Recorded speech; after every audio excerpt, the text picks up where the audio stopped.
마태복음 11장 28절에서 30절까지 말씀입니다. 28절에서 30절 말씀 우리 함께 합독하시겠습니다. 수고하고 무거운 짐진 자들아 다 내게로 오라. 내가 너희를 쉬게 하리라. 나는 마음이 온유하고 겸손하니 나의 멍에를 메고 내게 배우라. 그리하면 너희 마음이 쉼을 얻으리니 이는 내 멍에는 쉽고 내 짐은 가벼움이라 하시니라. 아멘. 이 본문은 너무 중요하고 방대한 내용이기 때문에 1부, 2부로 나누어서 오전에는 28절 말씀을 같이 나누었습니다. 내게로 오라 라고 하는 제목으로 나누었습니다. 그리고 이 시간에는 29절, 30절 말씀을 함께 나누면서 내게 배우라 라고 하는 말씀을 집중적으로 묵상하고 또 주님이 주신 은혜를 함께 나누시겠습니다. 할렐루야. 우리에게 큰 인생의 두 가지 명제가 있습니다. 하나는 나는 누구인가 라고 하는 명제입니다. 나는 누구인가.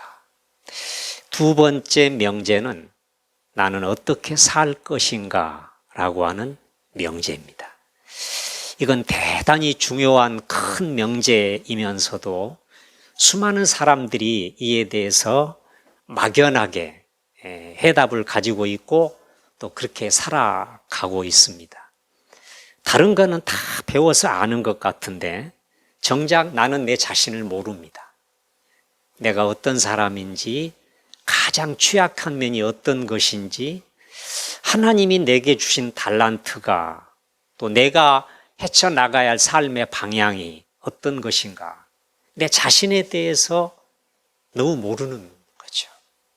그러다 보니까 내가 자신을 모르니까 내가 어떻게 살까도 모르는 거죠. 다른 사람이 이렇게 살아가니까 이렇게 살아가면 되겠거니 하고 사는 거지 인생에 대한 모범 답안이 없어요. 이게 굉장히 힘들고 어려운 거죠. 그래서 인생은 결국 방황하는 것인가, 그러다가 허망하게 죽어가는 것입니다. 그런데 여기 우리가 읽은 본문에 보면 이 두 가지 명제에 또 하나의 명제가 덧붙여집니다. 그것은 예수님은 누구인가라는 것입니다. 세 개를 연결시켜 보겠습니다. 나는 누구인가? 나는 어떻게 살 것인가? 예수님은 누구이신가? 그러면 예수님이 누구이신가를 우리가 바로 깨닫고 경험하면 앞에 두 가지 명제가 다 해결될 것 같은 그런 암시를 받잖아요. 그 여기 말씀 보면 수고하고 무거운 짐진 자들아. 그럼 여기에 두 가지 명제가 다 들어있거든요. 인생이 뭔가? 인생은 결국 수고이고 무거운 짐을 지는 거구나. 이게 인생인 것이죠. 인간은요, 그걸 떠안고 살아가는 존재들이 나고 인간인 거죠. 여기서 벗어날 수가 없어요. 한 사람도 예외가 없습니다. 모든 사람에게는 나름대로의 고통과 괴로움이 있는 것이고, 그리고 벗어버릴 수 없는 인생의 무거운 짐이, 부담감이 내게 있는 것입니다. 젊은 사람은 젊은 사람대로, 중년은 중년대로, 노년은 노년대로. 그래서 육신적으로, 물질적으로, 환경적으로는 아무 어려움이 없이 평안하고 정말 성공하고 행복한 것 같은 모습인데 나중에 알고 보니까 내가 늙는다는 것 자체가 이게 무거운 짐인 거예요. 이거 벗어버리기 어려워요. 늙으면 몸도 점점 낡아지고 힘은 빠지고 죽음은 점점 임박해 오고, 그러니까 늙어 있다는 자체가, 늙어간다는 자체가 내게 너무 무거운 짐인 거죠. 이 짐을 벗어버릴 자가 없는 거죠. 아무튼 주님께서는 모든 인간들을 향해서 수고하고 무거운 짐진 자들이라. 무거운 짐진 자, 과적 인생이죠. 내가 감당하기 힘들 만큼의 무거운 짐들이 내게 있는 거죠. 물질적으로, 육신적으로, 가정적으로, 내적으로 무거운 짐들이 있는 거죠. 막 잔뜩 눌려있고 스트레스 받고 피곤하고 곤비하고 도대체 해법이 보이지 않는 무거운 짐들이 우리를 누르고 있는 거죠. 수고하고 무거운 짐진 자들아 하시면서 주님이 다 그들을 부르고 계십니다. 초청하시는 거죠. 다 내게로 와. 그러면 이 말씀의 의미가 뭡니까? 주님께 해법이 있다는 얘기 아닙니까? 주님이 해결하신다는 거 아니겠어요? 어디로 가라 주님 말씀하시지 않습니다.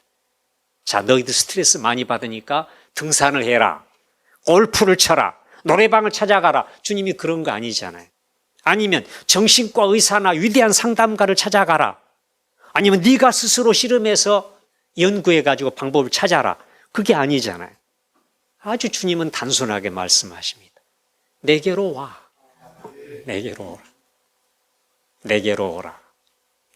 이게요, 그냥 단순히 개념적으로 막연하게 내게 들려주시면 안 됩니다.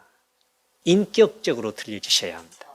그러니까 내가 예배 드릴 때마다, 기도할 때마다, 가정생활하면서, 내가 사업하면서, 일터에서, 내가 운전하고 길을 가면서도 언제나 주님이 살아계셔서 나와 이렇게 가까이 관계를 맺으시면서 나를 부르시는 음성으로 들려줘야 합니다. 할렐루야. 내게로 오라 하는 거잖아요. 내게로 오라. 근데 주님께로 오는 사람들이 많지가 않아요. 교회에서 뭐 그냥 목회자고 뭐 장로님이고 뭐 세상에서는 막 회장님이고 그런데 주님께로 오지 않아요. 다른 일에 너무 바빠. 좋아하는 게 너무 많아. 모든 것 다 자기가 하려고 그래. 그러니까 정작 주님께는 귀가 닫혀 있고 마음이 빗장을 걸어가지고 예수님 말씀이 안 들리는 거지. 그러니까 예배는 드리는데, 직분은 받았는데, 사명을 감당하는데, 열심히 일한 돈은 많이 벌었는데, 세상에서는 즐기는데 정작 주님과 나 사이는 너무가 거리가 멀어요. 베드로가 마지막에 예수님 멀찍이 따라갔다 그랬잖아요. 그렇죠? 꽁무니 쭉 빼고 멀찍이 따라가니라. 그런 모양새죠, 우리 신앙생활이. 실제적인 경험이, 만남이 부족한 거죠. 그냥 개념적으로는 주님을 알고 있어요. 내가 형식적으로는 예배를 드려요. 사람들 보기에는 직분을 가지고 있고 아주 멋지게 성공적으로 신앙생활을 하는 것 같아요. 그런데 왠지 내게 스스로 영적으로 아쉬움이 있고 부족함이 있고 내가 이렇게 신앙생활하면 안 되는데 라고 하는 그런 갈급함이 내게 늘 있는 거예요. 그래서 주님이 말씀하시는 거예요. 다 내게로 오라. 안 믿는 사람 회개시키기 위해서만 주님 부르시는 게 아니고 멀쩡하게 예수님 잘 섬기는 사람들에게도 주님은 날마다 순간마다 어떤 처지에서든 내게로 오라 라고 부르시는 거죠. 할렐루야. 왜냐하면 그게 열쇠거든요. 관건입니다. 그러니까 영적으로 주님 앞에 나오는 사람은 모든 문제를 해결할 것이고 짐을 벗어버릴 것이고 감격이 있을 것이고 차고 넘쳐 감사할 것이고 승리할 것이고 할렐루야. 오지 않으면요 어림도 없죠. 죽는 날까지 계속 수고하고 무거운 짐 감당도 못해서 힘들어가지고 곤비한 인생 살다가 가는 거죠. 왜요? 주님께 오시지 않기 때문에 그런 거죠. 키워드가 뭐냐 하면 내게로 오라입니다. 내게로 오라. 주님께로 오면 길이 열리고 주님께로 오면 주님이 담당해 주시고 주님께로 오면 예수님이 해결하시겠다는 거 아닙니까? 할렐루야. 내게로 오라. 그래야 하면 내가 너희를 쉬게 하리라 그랬잖아요. 쉬게 하리라. 이게 쉰다는 게 말이죠. 힘들게 일하는 사람일수록, 피곤해 지친 사람일수록 쉰다는 것이 얼마나 놀라운 복음인가를 알죠. 하나님도 7일 동안 창조 사역을 하시는데 6일 동안 다 만드시잖아요. 그리고 제7일째 하나님이 쉬셨어요. 쉬셨습니다. 그러니까 창조는 6일로 끝나는 게 아니고요. 7일까지로 끝나는 거예요. 쉼으로 끝나는 거예요. 쉼으로.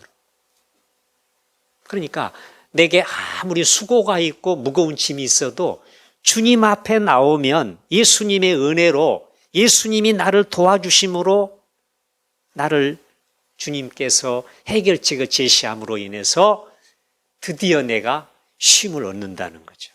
이거는 제가 조금 더 있다가 더 깊이 말씀드리도록 하겠습니다. 쉬게 하리라. 그 다음에 이제 29절 넘어가면 나는 마음이 온유하고 겸손하니.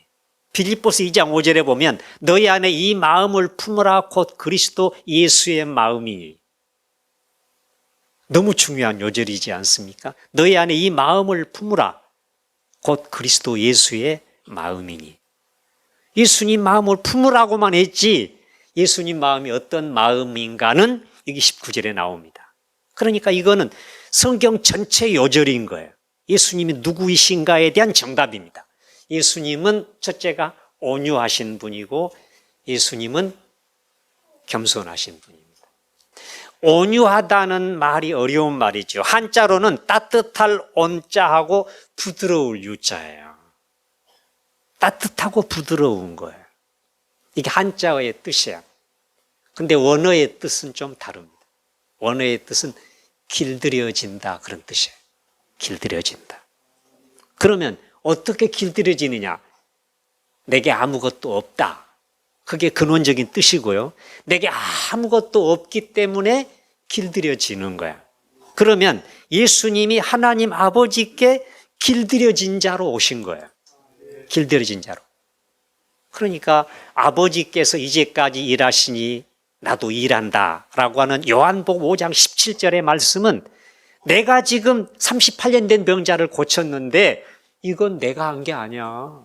이건 아버지께서 내 안에서 나를 통해서 아버지 일을 하시는 거거든. 그런 뜻이거든요. 아버지께서 일하시니 나도 일한다. 그 요한복음이 반복적으로 강조하는 게 그거예요. 내가 너희들에게 많은 말을 하고 있는데 이거는 내가 한 말이 아니고 아버지께서 나를 통해 말씀하신 거다. 할렐루야. 이게 온유의 뜻이에요. 길들여지는 것이에요. 근데 아직도 내가 신앙생활 하면서 내 마음대로 하려고 내 마음대로 계획을 세우고 내 마음대로 해결책을 찾고 그러면 아직 나는 온유한 자가 아니죠. 길들여진 자가 아닌 거예요. 예수님 따로 나 따로 인생을 살고 있잖아요. 따로 인생. 따로 국밥 있는 것처럼 따로 인생. 주님은 주님대로 뜻하신 게 따로 있고 나는 내 뜻 따로 있는 거예요. 예수님의 섭리와 계획이 있는데 나는 내 마음대로 계획을 세우는 거예요. 그러니까 이 방향이 다르게 가는 거죠. 여기 본문은 아주 중요하게 방향성을 제시하거든요. 나는 마음이 온유하고 겸손한 자다. 우리가 성결 교단이잖아요. 그 성결이라는 말은 구약 성경에 보면 카도시라고 하는 말인데 그 말의 뜻은요 아주 경건하고 막 쉬쉬 소리 나는 그런 거룩이 아니고 거룩은 그 카도시의 뜻은 뭐냐면 따뜻하다, 부드럽다 그런 뜻이에요. 그러니까 지금 여기 나는 마음이 온유하고 겸손하다 그 말이나 나는 마음이 거룩하고 성결하다는 말이나 같은 뜻이에요. 거룩은 막 신비한 체험을 해가지고 막 기도도 막 하늘을 뚫듯이 기도하고 이게 거룩이 아니고 사람이 따뜻해지는 거예요. 여러분 그런 사람 있잖아요. 만나면 찬바람 이는 사람 있잖아요. 똑똑하고 옳고 그름만 따지고 옳은 말 잘하고 이런 사람은요 따뜻하지가 않아요. 만나면 괜히 긴장되고 그 사람 당연히 만나기 싫어요. 왜? 자꾸 너무 옳고 그름만 따지기 때문에 그래요. 그 욥이 그러잖아요. 옳은 말이 내게 어찌 그리 고통스러운고. 욥기 6장 25절이에요. 욥기 625. 그러면 전쟁만 일어나는 거죠. 그럼 부부간에도 계속 옳은 것만 따져. 이건 예절이 뭐 어떻고, 경우가 어떻고, 뭐 이거는 논리적으로 어떻고, 뭐 이거는 선과 악으로 볼 때 이렇고 말이에요. 계속 옳고 그름만 따지면 그건 고통이죠. 지금 욥에게는 위로가 필요한데 찾아와가지고 너 지금 죄 지어서 하나님께 매맞는 거야. 이거는 지금 방향이 빗나가는 거죠. 그렇잖아요? 지금 고통당하는 사람에게는 무엇보다도 위로가 절실한 거예요. 근데 그 사람에게 와가지고 죄 없이 망한 자가 누구인가? 엘리바스가 욥기 4장 7절에 그렇게 공격하는 거예요. 죄 없이 망한 자가 누구인가? 그러니까 네가 너 스스로는 죄가 없다고 하지만 하나님 보실 때는 죄가 많은데 그 하나님께 너 지금 몇 때리는 거야. 이런 식으로 이야기를 하니까 욥이 너무 그게 힘들다는 거죠. 고통스럽다는 거죠. 옳고 그름을 따져가지고 되겠나요? 그러니까 주님께서 나는 마음이 온유한 자다. 아버지께 나는 길들여져 있고 그리고 내 마음은 따뜻하고 부드럽다. 제가 볼 때는 한자어인데 온유라는 말이 그런 면에서는 잘 번역이 된 단어 같아요. 응? 마음이 따뜻하고 부드러운 분이에요. 예수님이. 그러니까 어떤 죄인이 주님 앞에 나와도 예수님은 정죄하지 않잖아요. 나도 너를 정죄하지 아니하노니 다시는 가서 그런 죄를 짓지 마라 하고 요한복음 8장 11절에 말씀하시면서 12절에 나는 세상의 빛이라. 나를 따르는 자는 어둠에 다니지 아니하고 생명의 빛을 얻으리라. 그리고 예수님은 죄인들의 죄악의 흑암을 완전히 다 말살하고 몰아내버리고 그 여인에게 새로운 빛의 세계를 열어주시는 분이 예수님이시. 예수님이 그런 마음인 거죠. 아무리 실패한 사람도 예수님 앞에 나오면 예수님께 위로와 격려를 받는 거죠. 왜요? 주님은 온유한 분이거든요. 온유한 분. 누구든 받아주시는 거죠. 우리 그리스도인들의 마음이 이런 마음이었으면 좋겠어요. 할렐루야. 온유한 마음. 그 다음에 두 번째가 겸손이잖아요. 겸손. 겸손은 뭐 이렇게 스스로를 낮추는 인위적인 노력의 단어가 아닙니다. 내가 하나님 앞에 서지 않습니까? 내가 주님을 경험합니다. 그러면요, 이사야는 고백합니다. 화로다 나여 망하게 되었도다. 바울은 고백합니다. 내가 죄인 중에 괴수로다. 디모데전서 1장 15절. 그러니까 내가 하나님 앞에 서면요, 아무리 내가 잘났어도 똑똑해도 성공했어도 낮아질 수밖에 없는 거예요. 왜냐하면 하나님과 내가 비교되거든요. 그전에는 사람끼리 이렇게 도토리 키지듯이 사람끼리 경쟁하고 비교하니까 내가 잘난 맛에 살았는데 막 자존심, 자존감을 내세웠는데 내가 예수님 만나고 보니까 자랑할 게 아무것도 없는 거예요. 아무것도 없는 거예요. 그래서 이사야 64장에 보면 사람의 의는 하나님 앞에 더러운 옷과 같다고 고백합니다. 사람의 의는 더러운 옷과 같아. 하나님 앞에 자랑할 수가 없어. 하나님 앞에서 사람이 꼬꾸라지는 거죠. 낮아지는 것이요. 제가 볼 때는 겸손은요, 덕목이 아니고요. 겸손은 은혜예요. 주님이 나를 그렇게 낮추시는 거죠. 예수님은 하늘 보좌에서 이 땅에까지 베들레헴까지 말구유까지 내려오셨잖아요. 그것도 모자라고 부족해서 골고다까지 내려가시잖아요. 이보다 더 낮아질 수 있습니까? 이보다 더 겸손해질 수 있어요? 주님이 그렇게 겸손하신 분이에요.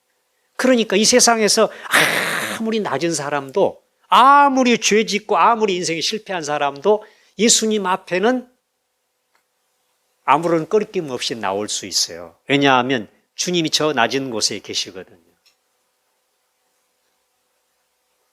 most high가 아니고 most low예요. 가장 낮은 곳이.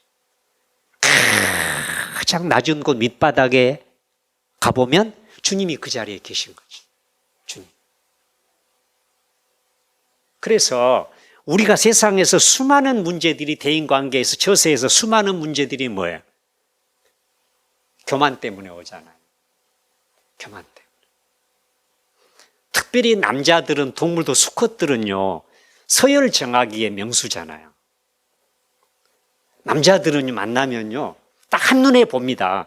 저 녀석이 나보다 센 놈인지 약한 놈인지 금방 압니다. 서열 의식이 굉장히 강하죠. 근데 남자만 그런 게 아니에요. 세상에서는요, 적자 생존이에요. 강한 자만 살아남는 거예요. 약자는 계속 비굴해져야 하고, 약자는 짓밟혀야 되고, 약자는 뒤설 수밖에 없어요. 패배자가 되는 거죠. 근데 주님은 안 그렇잖아요. 가장 낮은 곳에 계시니까 주님 앞에 나오면 주님은 모든 사람들에게 길을 살려주시고, 위로를 주시고, 희망을 갖게 하고, 힘을 얻게 하고, 앞길을 열어주시고. 할렐루야. 예수님이 그런 분이죠. 그러니까 이 말씀 속에는 우리는 과연 어떤 마음을 품고 세상을 살아가는 동안 우리 그리스도인들은 어떤 사람이 되어야 하느냐에 대한 정답이 여기 나옵니다. 온유하고 겸손한 사람 되면 돼. 할렐루야. 이게 답인 거죠. 주님의 마음을 품으면 되니까요. 나는 마음이 온유하고 겸손하니 나의 멍에를 메고 내게 배우라. 오늘 말씀의 제목이 내게 배우라. 근데 배우면은 두 가지가 있습니다. 하나는 그냥 이론적으로 배우는 거예요. 스타디. 이론적으로 배우는 거예요. 그 다음에 두 번째 더 중요한 배움이 있는데 그는 몸에 배도록 익히는 거예요. 익힐 습. 논어에 나오는 얘기입니다. 하기 시습. 그러니까 앞에는 내가 이론적으로 배우는 거고요. 그 다음에는 그걸 몸에 익히는 거죠. 생활로 옮겨지도록, 그리고 무의식적이 그게 발로 되도록, 일생 동안 그게 지속될 수 있도록 몸에 익히는 거예요. 엑서사이즈. 배우는 건 스타디고 익히는 것은 엑서사이즈. 익히는 거죠. 근데 주님은 그냥 이론적으로 개념적으로 배우라가 아니고요. 익히라는 거예요. 어떻게 해요?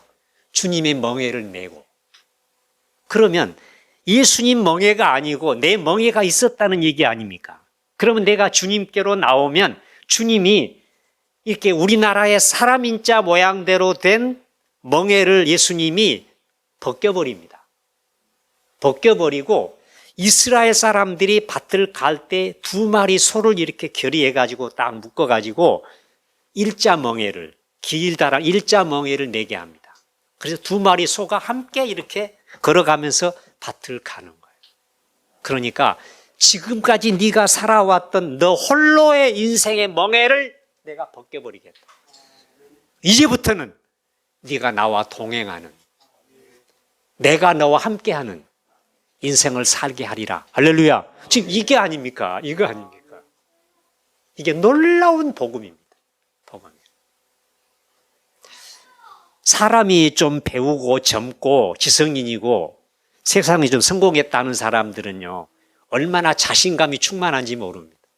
내가 할 수 있다는 거죠. 계속 자기 혼자 이렇게 멍에를 메고 살아가는 거야. 일을 하는 거야. 교회에서도 혼자 다 하려고 그러는 거야. 그러시면 안 되죠. 따라서 하십시다. 주님과 함께. 따라서 합시다. 주님이 나와 함께. 이겁니다. 내 멍에를 메고 그랬잖아요. 그 말은 내가 너에게 나의 멍에를 메워주어서 그런 뜻이거든요.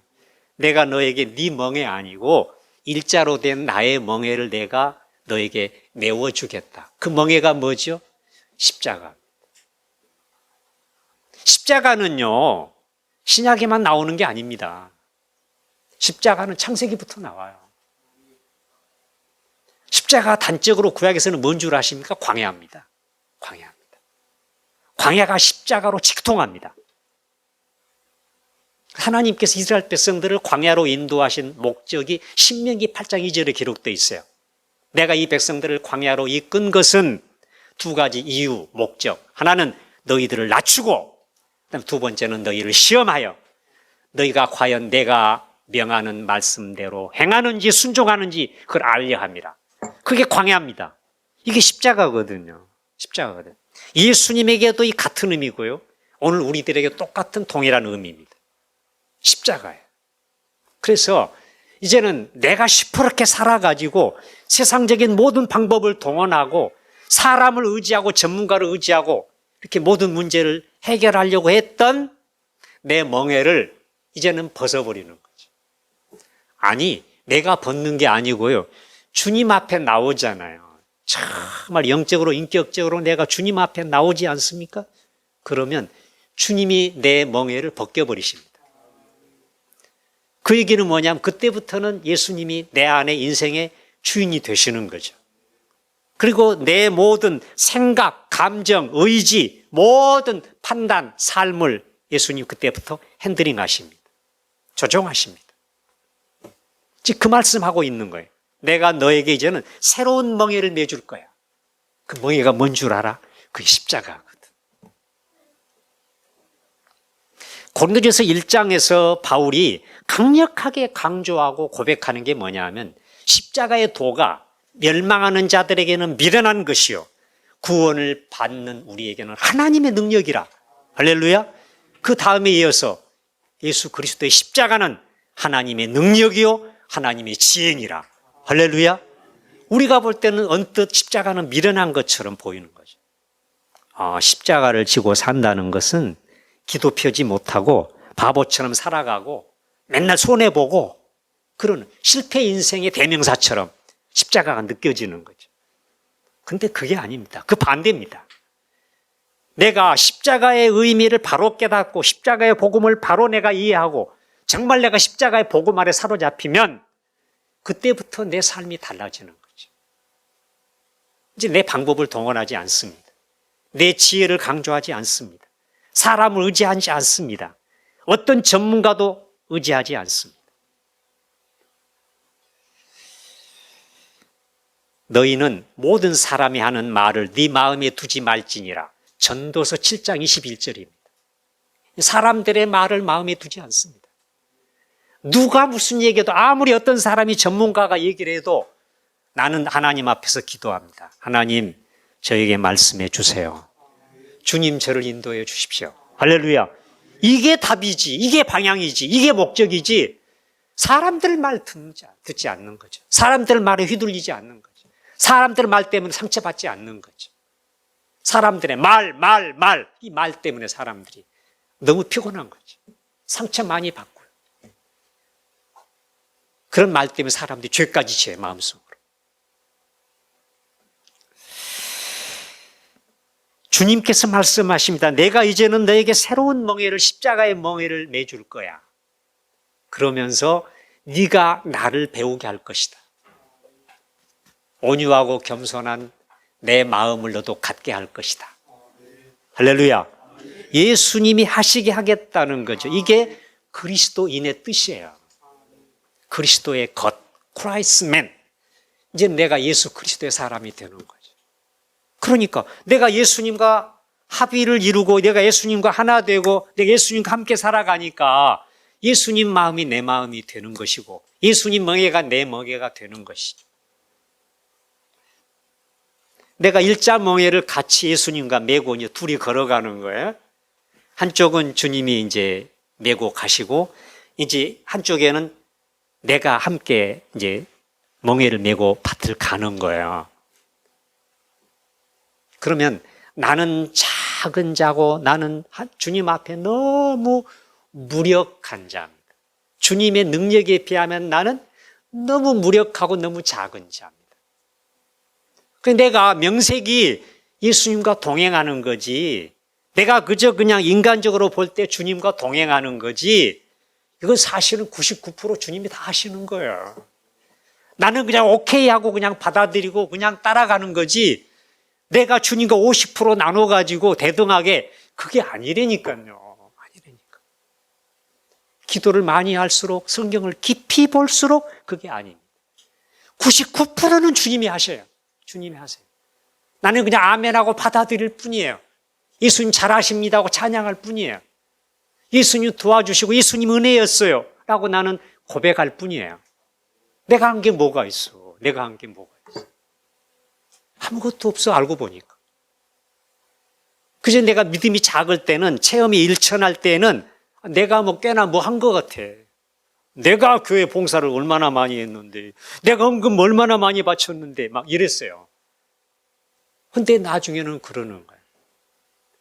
우리가 주께 받은 것으로 다시 주께 드렸을 뿐이니이다. 할렐루야. 이 다윗이요, 하나님 앞에 개인적으로 바친 금의 무게가요, 102톤이에요, 102톤. 10톤짜리 트럭으로 10트럭을 바쳤어요. 개인적으로 하나님께 바친 헌금이. 그러고 나서 다윗이 고백하는 게 그거예요. 온 백성이 하나님께 헌금하는 걸 보면서 하나님, 제가 지금 너무 기쁘고 황홀합니다. 저 자신도 아버지께서 내게 주신 것으로 내가 드렸을 뿐입니다. 할렐루야. 이게 역대상 29장의 다윗의 고백이잖아요. 그런 거예요. 아무것도 한 게 없어. 누가복음 11장에도 종이 그러잖아요. 내가 마땅히 해야 할 것을 한 것뿐이로소이다. 밤새 온종일 내내 밭에 가서 일을 하고 저녁에 돌아오니까 주인이 너 대야에 물 떠와. 그래가지고 물 떠다 갔다가 주인 발을 다 닦아드리고 내 발 닦아. 그 닦은 발을 다 닦아주고 나서 종이 하는 말이 그거예요. 주인을 향해서. 주인님, 제가 한 게 뭐가 있습니까? 제가 종으로서 마땅히 해야 할 일을 한 것뿐이로소이다. 할렐루야. 이게 주님께서 그 종을 통해서 우리들에게 고백하게 만든 주의 음성이라는 거죠. 내가 한 게 뭐가 있어요? 아무것도 없어요. 내 멍에를 메고 내게 배우라, 이 말씀의 뜻은 두 가지 의미가 있어요. 하나는 십자가를 지라는 것이고요. 두 번째는 내가 다 하겠다는 거예요. 할렐루야. 주님이 하신다니까요. 주님이. 내게 배우라. 내게 배우라. 그리하면 너희 마음이 쉼을 얻으리니. 그래요. 우리가 진짜 십자가를 체험하잖아요. 그전에는 내가 막 죽기 싫어가지고 부부간에 막 주도권 쟁탈하기 위해서 막 피 터지게 싸웠어요. 어느 날 내가 죽었어. 내가 십자가의 은혜를, 그 복음을 내가 체험한 거야. 내가 변화되면요, 그 다음에는 남편을 보는 눈이, 마음이 달라진다니까. 창세기 32장, 33장을 보면 야곱이 그 형이 자기를 죽이려고 그러니까 얼마나 겁을 먹습니까? 막 짐승 뇌물을 두 대로 나눠가지고 종들 앞서 보내고 말이죠. 근데도 겁이 나가지고 야복강을 못 건너고 혼자 이쪽에 남아있어. 제가 야복강에 가봤는데 뭐 그냥 좀 큰 냇가인 거예요. 그래가지고 막 죽는 게 무서워가지고 와들와들 떨고 있을 때 주님이 이 야곱에게 나타나시잖아요. 그때부터 야곱을 다루시는 거죠. 놓지 않으니까 주님이 그 야곱의 환도뼈를 쳐가지고 다리를 저는 장애자가 돼버렸어. 그때서 야곱이 이제 정신이 번쩍 난 거죠. 그리고 주님께 축복을 요구하고 네 이름이 무엇이냐? 야곱이니이다. 아버지의 축복을 가로채기 위해서 네 이름이 무엇이냐? 그러니까 내 이름 에서입니다 라고 거짓말했던 야곱이 주님 앞에서는 이제 실토하는 거죠. 주님, 저는 야곱, 협잡군, 도둑놈, 빼앗는 자, 저는 야곱입니다. 그때 주님이 아니다. 너는 이제부터 이스라엘이 될 것이다. 네가 사람들과 하나님과 겨루어 이겼기 때문이다. 그러니까 그게 바로 주님과의談판이 돼버린 거예요. 그래 눈을 떠보니까, 밤새도록 신음하다 눈을 떠보니까 아침에 태양이 떠오릅니다. 태양이 떠오르는데 그 태양을 보는 순간 그게 하나님의 얼굴로 보이는 거예요. 그래서 분이엘, 하나님의 얼굴, 그럽니다. 그 다음에 야곱의 행동을 한번 보세요. 다 종들, 가축들, 부인들, 자식들 다 뒤로 제끼고 맨 앞장서서 다윗이, 야곱이 나가잖아요. 그 둘이 막 20년 만에 형제 상봉을 하고 그때 그 막 눈물겹게 야곱과 에서가 상봉한 다음에 야곱이 한 고백이 그겁니다. 제가 형님의 얼굴을 배운 즉 하나님의 얼굴을 배운 것 같습니다. 할렐루야. 그런 거야. 내가 십자가의 은혜를 바로 경험하면요, 원수 같은 사람도 하나님의 얼굴로 보여. 절대 그 야곱이 아부하는 소리가 아닙니다. 실제로. 한번 따라서 하실까요? 내가 변하면 천하가 변한다. 할렐루야. 내가 안 변하면 세상은 온통 지옥이에요. 눈에 걸리는 사람밖에 없고요. 그냥 배우자도 아내도 못마땅하고요. 자식들도 그냥 내 기대에 못 미치고 맨날 사는 게 피곤하고 지치고 신경질 나는 거죠. 근데 내가 십자가의 은혜를 바로 경험하고 내가 죽잖아요. 그럼 혈기, 욕심, 탐욕, 정욕 다 죽어지는 거니까 그때부터는 이제 세상 보이는 게 다 다른 거죠. 그래서 참 로마서 1장 20절에 있는 것처럼 하나님의 신성과 그 능력이 천하 만물 가운데 다 드러나잖아요. 그 어디 가도 하나님이 보이는 거죠. 하나님. 이런 은혜가 우리에게 임할 줄로 믿습니다. 할렐루야. 내 멍에는 쉽고 내 짐은 가벼움이라라고 주님이 말씀하십니다. 그리하면 너희 마음이 쉼을 얻으리니 이는 내 멍에는 쉽고 내 짐은 가벼움이라. 쉽고라는 얘기는 원어가 무슨 뜻이냐면은 따라서 합시다. 꼭 맞고. 내가 양복을 맞췄는데요. 다 이제 가봉을 하고 맨 마지막에 가서 다 양복을 입어봤더니 너무 내 몸에 맞는 거예요. 그 양복 기술자가 옷을 잘 맞추는 사람인가 봐. 딱 입어보니까 몸에 콕 맞아. 내가 이게 신발을 골랐는데 다 골라가지고 딱 한번 신어봤는데 막 내 마음에 탁 내 발에 탁 맞는 거예요. 맞는 거. 원래는 이게 지게, 우리가 처음에 지게를 이렇게 맞춰가지고 치면은 이게 그 나무가 이렇게 막 깎아가지고 남던 나무기 때문에 엉치뼈가 막 다 나갑니다. 막 멍이 들고 막 그래요.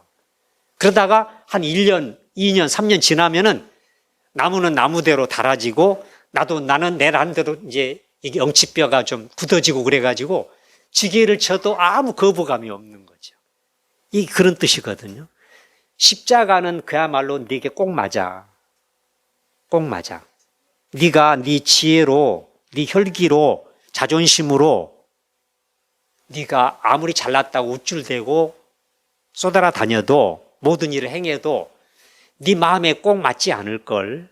그렇게 좋은 결과가 안 나올 걸. 이제 그런 말씀이에요. 근데 내가 십자가를 지잖아요. 그러면 모든 삶이 내게 맞는 거예요. 내 배우자가 그렇게 내게 맞는 사람일 수가 없어. 어떻게 하다가 이런 여자를 만났나? 내 남편이 세상이 최고야. 내게 꼭 맞는 사람이야. 그전에 안 맞는 사람의 대명사였거든. 어쩌면 우리 부부는 이렇게 다르냐. 근데 지금은 어쩜 하나님이 내게 이렇게 좋은 배우자를 주셔서 내게 맞는 거예요. 이 세상도 마찬가지예요. 온 세상은 하나님이 내게 이렇게 울타리 없는 정원으로 주신 거야. 그래서 꽃은 꽃을 보니까 또 좋고, 새는 그냥 새 노랫소리만 들어도 행복해지고, 시냇물 소리만 들어도 막 찬송이 나오고, 할렐루야. 바닷가가 바닷가대로 막 행복해지고, 온 세상이 내게 맞는 거야. 그전에는 안 맞아가지고 거부감이 들고 막 짜증내고 그랬는데 이제는 다 맞는 거예요. 내게 다 맞아. 다 좋은 거예요. 보시기에 좋았더라. 다 좋은 거예요. 내 멍에는 쉽고 내 짐은 가벼움이라. 아무리 무거운 걸 져도요, 이제는 가벼운 거예요. 가벼운.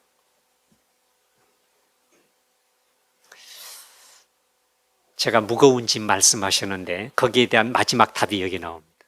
가벼움이라. 무거운 짐진 자들아, 내가 너희를 가볍게 하리라. 그 말은 너에게는 무거운 짐이었거든. 근데 내게는 그게 무거운 짐이 아니야. 내게는 무거운 짐이 아니야. 내가 너를 도와주고 내가 너를 대신하고 내가 너를 위해서 역사하기 시작하면 어떤 무거운 짐도 이제는 무거운 게 아니야. 그때부터는 가벼워질 걸. 할렐루야. 주님 말씀하시잖아요. 꼭 맞고 가볍고. 이거 오늘 말씀의 결론입니다. 여러분 아무리 힘드시고 어려우셔도 때로는 고생하고 고통스러우셨어도 오늘 말씀이 치유가 되고 주님의 큰 능력과 격려가 되어서 주님 그렇습니다. 이제는 모든 게 다 내게 맞습니다. 그리고 이제 모든 것, 아무리 어려운 일, 힘든 일도 이제는 가볍게 여겨질 것입니다. 할렐루야. 기대를 가지고 사셔도 좋습니다. 할렐루야. 기도하겠습니다.